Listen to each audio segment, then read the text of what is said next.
नमस्कार, आप देख रहे हैं जयपुर टुडे और मैं हूं शुभम अग्रणी। दोस्तों, ऐसा आप सभी को पता है 500 वर्षों की कठिन तपस्या, संघर्ष और अनेकों बलिदानों के बाद अब ऐसा सुअवसर आया है तब 22 तारीख को भव्य राम मंदिर का, नवनिर्मित राम मंदिर का उद्घाटन समारोह होगा। प्राण प्रतिष्ठा का पूजा विधि 16 तारीख से शुरू हो गया है, जो 22 तारीख तक चलेगा। ऐसे में आपको बता दें, बिहार के पूर्व मुख्यमंत्री लालू यादव से जब कुछ पत्रकारों ने सवाल किया कि क्या आप राम मंदिर उद्घाटन समारोह में जाने के लिए तैयार हैं, तो उन्होंने कहा नहीं, हम उद्घाटन समारोह में नहीं जाएंगे। जी हाँ, आपको जानकारी के बता दें कि यह जाएंगे तो भी कैसे, क्योंकि यह अखिलेश यादव समेत राहुल गांधी समेत जो है लालू यादव की पार्टी भी मुस्लिम तुष्टीकरण की राजनीति करती है। अगर यह लोग राम मंदिर उद्घाटन समारोह में जाएंगे तो कहीं ना कहीं इनका वोट बैंक जो है नाराज होगा, यानी कि मुस्लिम समाज जो है इनसे नाराज होगा और इनका वोट बैंक प्रभावित होगा। इस वोट बैंक को बचाने के लिए लालू यादव, अखिलेश यादव, कांग्रेस के राहुल गांधी, सीताराम येचुरी जैसे बड़े नेता जो है विपक्ष के, वह राम मंदिर उद्घाटन समारोह में नहीं जाएंगे।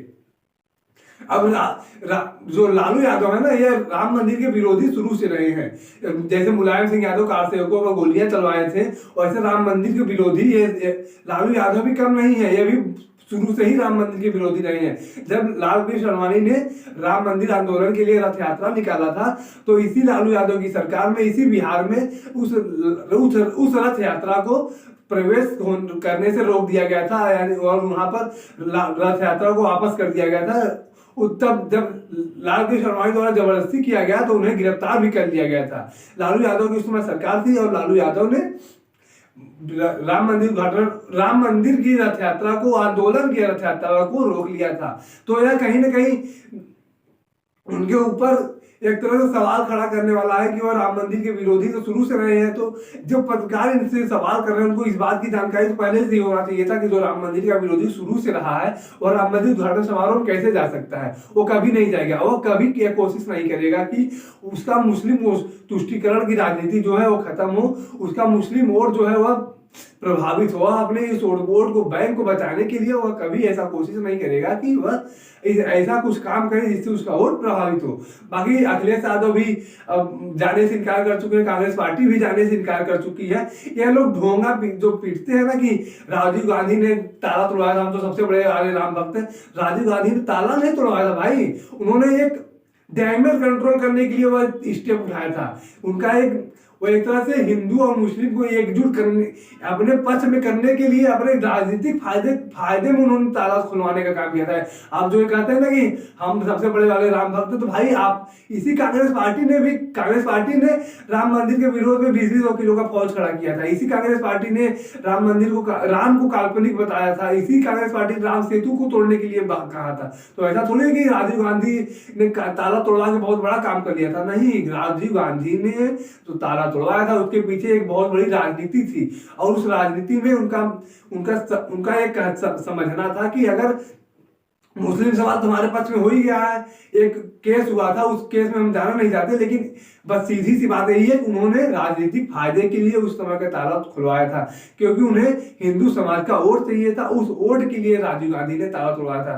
तो जो कांग्रेस वाले कहते हैं ना कि राजीव गांधी ने ताला तोड़वाया था, सबसे बड़े वाले राम भक्त तो हम है, तो भाई आपने राजनीतिक फायदे के लिए ताला तोड़वाया था और उसका राजनीतिक लाभ आपने लिया भी है, ऐसा कुछ नहीं है।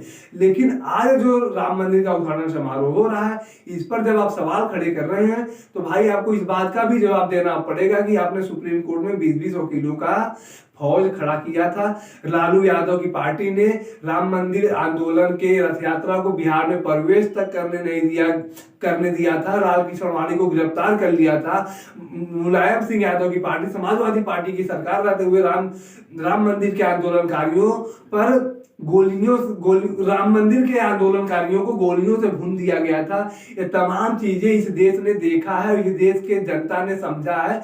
आज जब राम मंदिर बन रहा है तो आपको जब निमंत्रण पत्र मिला तो आपको इस बात कि प्रायश्चित करने के लिए कम से कम तो जाना चाहिए था कि हाँ, हमसे ये गलतियां हुई हैं, भविष्य में ऐसी गलतियां ना हो। इस बात की प्रायश्चित करने के लिए आप राम मंदिर उद्घाटन समारोह में शामिल हो सकते हैं, लेकिन आप लोगों ने साफ तौर से इनकार कर दिया। एक मुस्लिम समाज की वोट बैंक को प्रभावित ना हो इसके लिए तो आप समझ सकते हैं कि किस प्रकार की राजनीति हमारे देश में होती है, किस प्रकार से विपक्षी दल हिंदू समाज और राम मंदिर के विरोध में आज कल भी था, आज भी था। 70 साल बीत चुके देश की आजादी के 75 साल, लेकिन आज भी हिंदू समाज के विरोध में कुछ पार्टियां और कुछ राजनीतिक दल अभी भी काम कर रही हैं। बाकी आप लोग कैसे लगे जानकारी कमेंट करके जरूर बताएं।